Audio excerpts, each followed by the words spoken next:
Hello students, welcome to Indraprastha Law College, Greater Noida. I am Dr. Neelam Pandey. Students, in this video we will study the meaning and definition of diplomacy. इस topic में हम लोग diplomacy के meaning को समझेंगे और उसके कुछ डिफिनीशंस है उसको हम लोग देखेंगे। तो आइए शुरू करते हैं।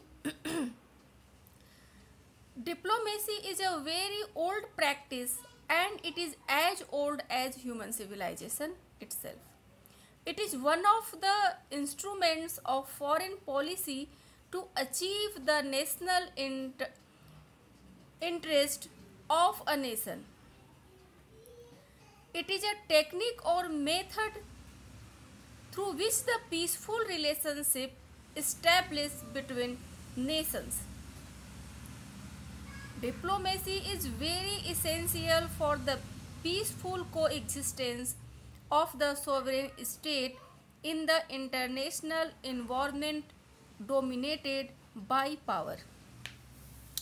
Students, डिप्लोमेसी क्या है? डिप्लोमेसी को हम लोग देखते हैं कि डिप्लोमेसी आज के कॉन्सेप्ट में ये आज जो हम देखते हैं एक स्टेट दूसरे स्टेट का डिप्लोमेसी कूटनीति का सहारा लेता है आगे बढ़ने के लिए या अपनी पॉलिसी बनाने के लिए। तो ये डिप्लोमेसी जो है वो आज का नहीं है, ये बहुत पुराना है। ये उतना पुराना है जितना कि ह्यूमन सिविलाइजेशन है। राज्य स्टेट का कॉन्सेप्ट जब से आया, संघ बनने लगे, समाज बनने लगा और पहले लोग एक यायावर की तरह एक जगह से दूसरे जगह पर इन सर्च ऑफ फूड घूमते रहते थे, घुमंतु जीवन जीते थे।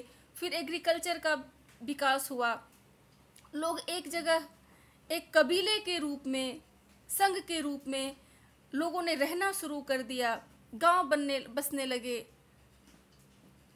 और इस तरीके से एक लोग कबीले के रूप में संगठित होकर जब रहने लगे तो अपने चीज़ों की हिफाजत के लिए अपने कबीले में से ही एक जो श्रेष्ठ व्यक्ति दिखता था उसे कबीले का हेड बनाया जाने लगा, जो गोपति के नाम से प्राचीन काल में हम देखते हैं एंशियंट टाइम में कि वो गोपति के नाम से जाना जाने लगा। गोपति इसलिए क्योंकि लोगों की जो उस वक्त की संपत्ति थी वो गाय ही थी, तो गायों की रक्षा के लिए और अपने जन के लोगों की रक्षा करने के लिए उस गोपति को नियुक्त किया जाता था। उसके पास अपनी कोई स्थायी सेना तब नहीं होती थी, कबीले के ही जब ज़रूरत पड़ती थी किसी कबीले पर अटैक करने के लिए या अपनी सुरक्षा के लिए तो कबीले के ही नवयुवकों को उस वक्त चुन लिया जाता था। और जब ये इस तरीके से पॉलिटिक्स राजनीति शुरू होती है, फिर वो गोपति से धीरे धीरे समय बीतने पर वो भूपति बनता है, यानी ज़मीनों का भी मालिक बनना शुरू हो जाता है। तो जैसे ये सब सारी प्रक्रियाएं शुरू होती हैं, डिप्लोमेसी भी वहीं से शुरू होती है। ये इतना पुराना है।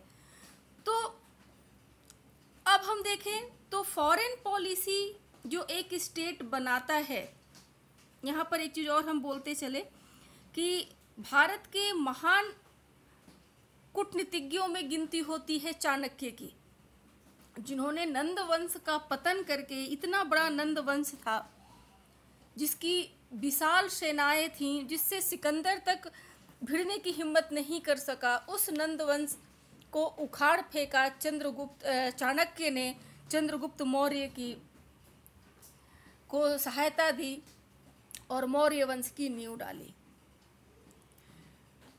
तो कहने का ये मतलब है कि जब से स्टेट का कॉन्सेप्ट आया, डिप्लोमेसी भी उतना ही पुराना है। अब हम फॉरेन पॉलिसी में देखते हैं कि जब एक स्टेट फॉरेन पॉलिसी बनाता है, मेन इंटरेस्ट क्या होता है फॉरेन पॉलिसी बनाने का? तो नेशनल इंटरेस्ट। हर स्टेट अपने नेशनल इंटरेस्ट, अपने प्राइमरी नेशनल इंटरेस्ट को ध्यान में रख करके ही फॉरेन पॉलिसी बनाता है। तो फॉरेन पॉलिसी को आगे बढ़ाने में का ये एक महत्वपूर्ण इंस्ट्रूमेंट है फॉर डिप्लोमेसी।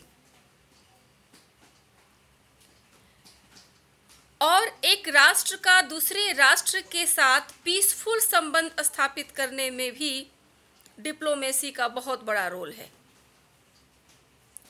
इसके अलावा चूंकि हम देखते हैं कि इंटरनेशनल इन्वायरमेंट में भी एक स्टेट दूसरे स्टेट को पावर के द्वारा डोमिनेट करता है।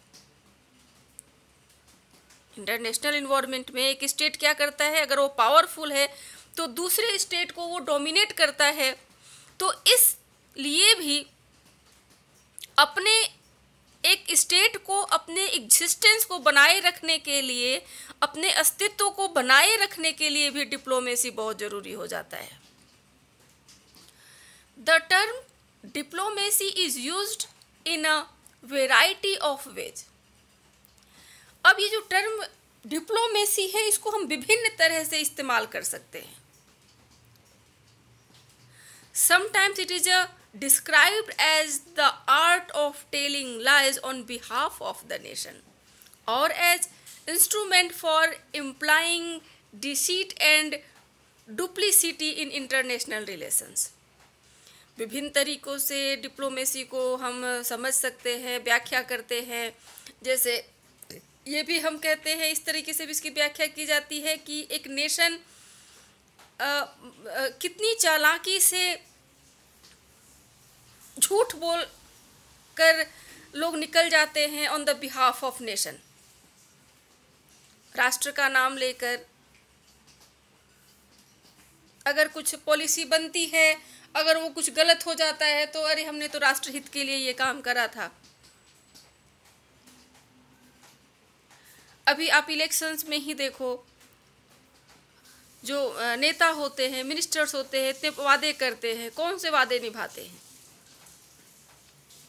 और फिर कहते हैं कि ये राष्ट्र की मांग है, जो भी पॉलिसी लाते हैं ये। तो इस तरीके से डिप्लोमेसी को हम गलत सेंस में भी यूज करते हैं। छल कपट इंटरनेशनल रिलेशंस में हम देखते हैं कि स्टेट दूसरे स्टेट को डोमिनेट करने के लिए या नीचा दिखाने के लिए छल कपट का सहारा लेता है, और फिर वो क्या है, तो ये तो डिप्लोमेसी है। अब हम इसके मीनिंग को समझेंगे, द वर्ल्ड मीनिंग को समझेंगे, और इसके और थोड़े से एंशिएंट हिस्ट्री में, इसके हिस्ट्री में चलेंगे हम लोग। The word diplomacy has been deprived from the Latin word. The word diplomacy has been derived होगा यहाँ पर, from the Latin word diploun, which means double documents और टू फोल्ड।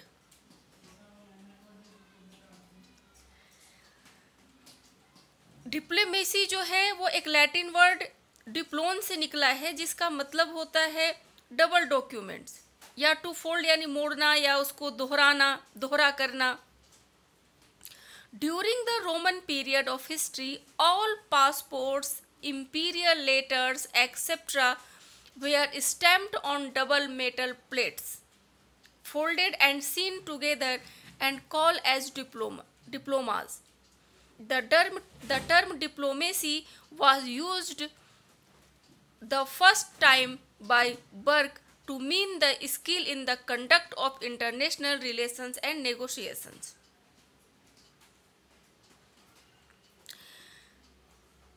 यहाँ जब ग्रीक राज्यों का पतन होता है तो रोमन साम्राज्य का विकास होता है। रोमन साम्राज्य में पासपोर्ट एवं सड़कों पर चलने के लिए अनुमति पत्र दिए जाते थे। सड़कों पर चलने के लिए भी अनुमति पत्र दिए जाते थे। पासपोर्ट, अब तो हम एक कंट्री दूसरे कंट्री में जाते हैं तो हमें पासपोर्ट की जरूरत पड़ती है, लेकिन हम देखते हैं कि रोमन साम्राज्य में सड़क पर चलने के लिए भी लोगों को अनुमति लेनी पड़ती थी, उनको पासपोर्ट बनवाना पड़ता था। तो ये जो पासपोर्ट है वो दोहरे करके सील दिए जाते थे, डबल करके सील दिया जाता था। और ये पासपोर्ट और अनुमति पत्र धातु के पत्रों पर खुदे हुए रहते थे, जिनको डिप्लोमा कहा जाता था। और धीरे धीरे डिप्लोमा शब्द का प्रयोग सभी सरकारी कार्यों के लिए होने लगा। सबसे पहले इस डिप्लोमेसी को यूज करने वाले हैं बर्क, लेकिन इन्होंने किस सेंस में यूज किया है तो इंटरनेशनल रिलेशंस एंड नेगोशिएशंस के सेंस में इन्होंने इसको यूज किया था। Some important definitions of diplomacy are, according to Nicholson, diplomacy is the management of international relations by means of negotiations. The method by which these relations are adjusted and managed by ambassadors and envoys. The business and art of the diplomat. Nicolson के अनुसार diplomacy क्या है तो international relations को manage करने के कार्य को, वो मैनेज कैसे होगा, चाहे वो समझौते के जरिए हो, चाहे वो जैसे भी हो। तो डिप्लोमेसी वो मैनेजमेंट है जिसमें किसी स्टेट का एम्बेसडर्स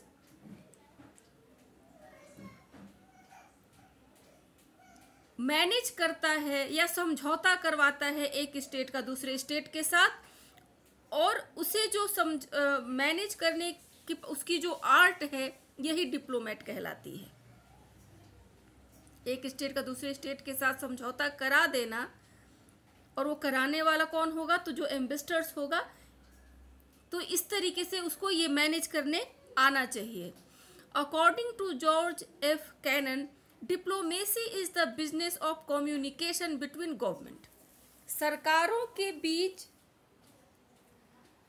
बातचीत करना जो होता है, दो गवर्नमेंट के बीच, दो स्टेट के बीच के गवर्नमेंट जो है वो किस तरीके से बातचीत करें,